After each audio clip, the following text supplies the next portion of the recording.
अच्छा हो जिनको मैं जीतूं, स्ट्राइक रेट मेरा मेंटेन रहे, मेरा लक्ष्य उस ओर होगा। ये वही बातें हैं, कांग्रेस की कथनी करनी में आपको फर्क साफ दिखाई देगा। पूरी तरीके से भाजपा जो है उन चला रही है। क्या कोई दिक्कत हुई है? मैं इसके बारे में बिहार की सत्ता अब गरमा रही है। धीरे धीरे समय भी बढ़ रहा है और एक नया साल में एक नई सरगर्मी और भी बढ़ गई है। और बात है सिर्फ नीतीश कुमार को लेकर के कि वो पाला किधर बदलेंगे और किधर शिफ्ट हो जाएंगे। यह काफ़ी चर्चा का सब्जेक्ट रहा है और काफ़ी अगर देखा जाए तो पूरे भारत में लोग यही ट्रेंड कर रहे हैं कि चिराग के साथ मिल रहे हैं, कि तेजस्वी के साथ मिल रहे हैं, कि एनडीए के साथ अलग हो रहे हैं। यानी नीतीश कर क्या रहे हैं, पूरी गूगलिंग हो रही है, पूरे लोग इसी के फिराक में हैं। शायद सेंट्रल के हर लोग भी या कितने भी जो पॉलिटिशियंस हैं बस यही देख रहे हैं कि नीतीश का क्या हुआ, क्या वह कांग्रेस में मिल गए, क्या वह फिर से भाजपा के साथ हाथ मिला लिए। इतनी बेइज्जती के बाद, इतनी बेइज्जती सहने के बाद जब वो दिल्ली से पटना आए हैं, कितनी शिकायतें हुई थी, अपनी इज्जत दांव पे लगा के फिर से मिल लिए हैं, तो कुछ नहीं हो सकता है। तो ऐसा क्या हो सकता है? अब वह समय धीरे धीरे आ रहा है, धीरे धीरे टल रहा है। हालांकि यह डिक्लेरेशन नीतीश के तरफ से क्लियर नहीं हो रहा है, लेकिन वह ऐसा इसलिए नहीं क्लियर हो पा रहा है कि बिहार में खड़वास का समय चल रहा है, यह शुभ नहीं माना जाता है। और इस शुभ नहीं होने की वजह से वह कुछ बयान नहीं कर रहे, क्योंकि लेनी का देनी न पड़ जाए, ऐसा बिहार में कहावत है। तो हर काम शुभ समय पे किया जाता है, शादी मुहूर्त जैसे करते हैं तो देख करके, समय देख करके, दिन मुहूर्त निकाल करके किया जाता है। तो इस बात को बिहार के सीएम भली भांति जानते हैं, क्योंकि बिहार से ही उठ के खड़े हुए, इस मिट्टी से वो जन्मे हैं, मिट्टी के लिए काम करते हैं, तो इस बात को समझते हैं कि इसलिए इन्होंने डेट को क्लियर नहीं किया।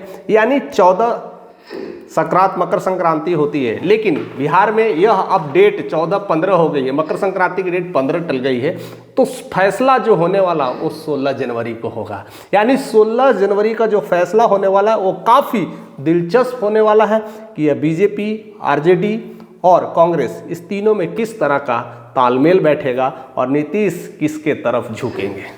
फिलहाल एक और बड़ी न्यूज़ उनके सामने आ रही है और इसको लेकर भी तमाम पॉलिटिशियंस अपनी अपनी संवेदना व्यक्त कर रहे हैं और इसको लेकर के कई सारे कहते हैं ना दाव पेच खेल रहे हैं।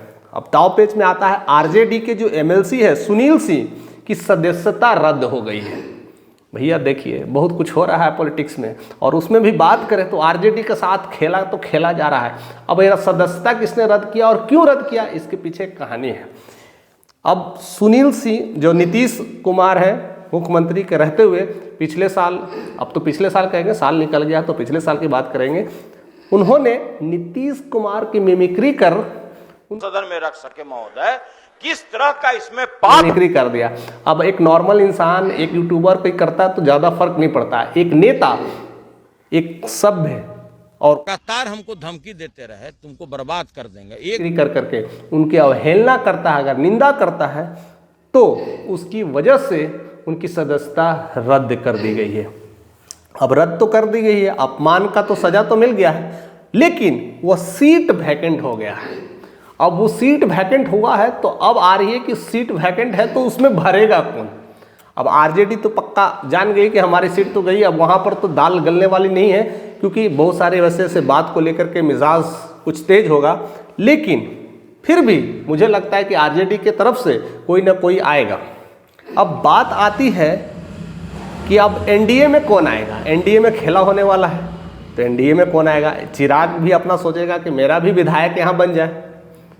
दूसरा है, अब मांझी भी चाहेगी कि मेरा भी पार्टी यहाँ बन जाए।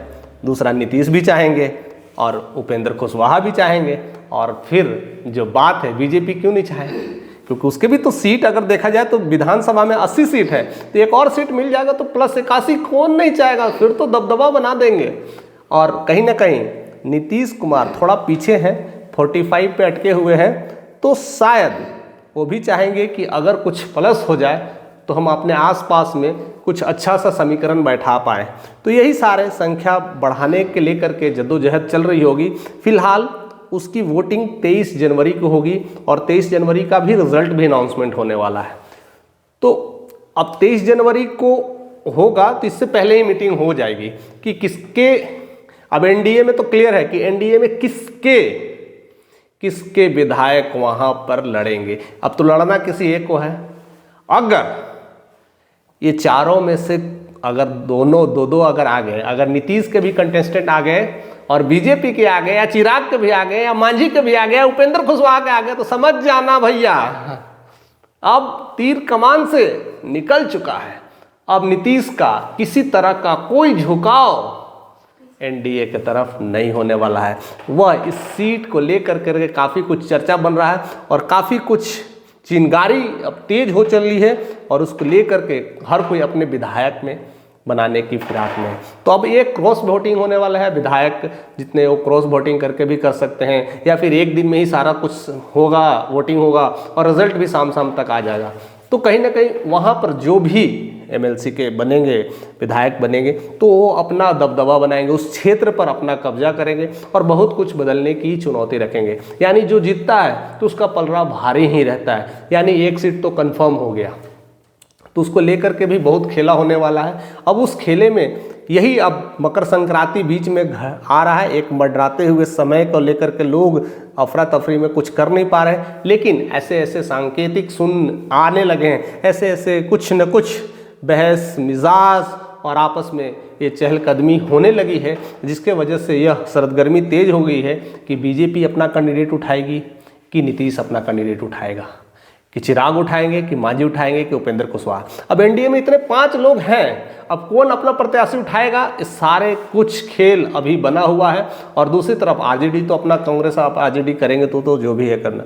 अगर इन्होंने 2 कैंडिडेट उठाया तो मामला कुछ खेल अलग हो सकता है। फिलहाल इस पर हम नज़र रखेंगे, लेकिन 16 जनवरी को नीतीश कुमार एक बड़ा खेला करने वाले, एक बड़ा चेंज करने वाले हैं और उस चेंज में पूरी दुनिया की नज़र उन्हीं पर है, स्पेशली भारत की नज़र उन्हीं पर है कि ये 16 जनवरी को कौन सा खेल होने वाला है। नीतीश कुमार ऐसा क्या दाव पेच लगाएंगे, जो इतने दिन से चुप रहे हैं वो चुप्पी जब तोड़ेंगे तो किसका किसका वार जाएगा, किस पे तीर चलेगा, कौन घायल होगा, अभी कुछ कहना मुश्किल है। और उसको लेकर के 16 जनवरी से पहले तक, जो मकर संक्रांति का जो डेट है उससे पहले तक आपस में गठजोड़ का कार्यक्रम चल रहा है। ऐसा सुनने में आ रहा है कि अमित शाह खुद पटना आ रहे हैं और मामला को सलटाने 5 जनवरी को आपस में बैठक होने वाली है, एनडीए की मीटिंग होने वाली है। उस मीटिंग में ये सब दाल गलने वाली है।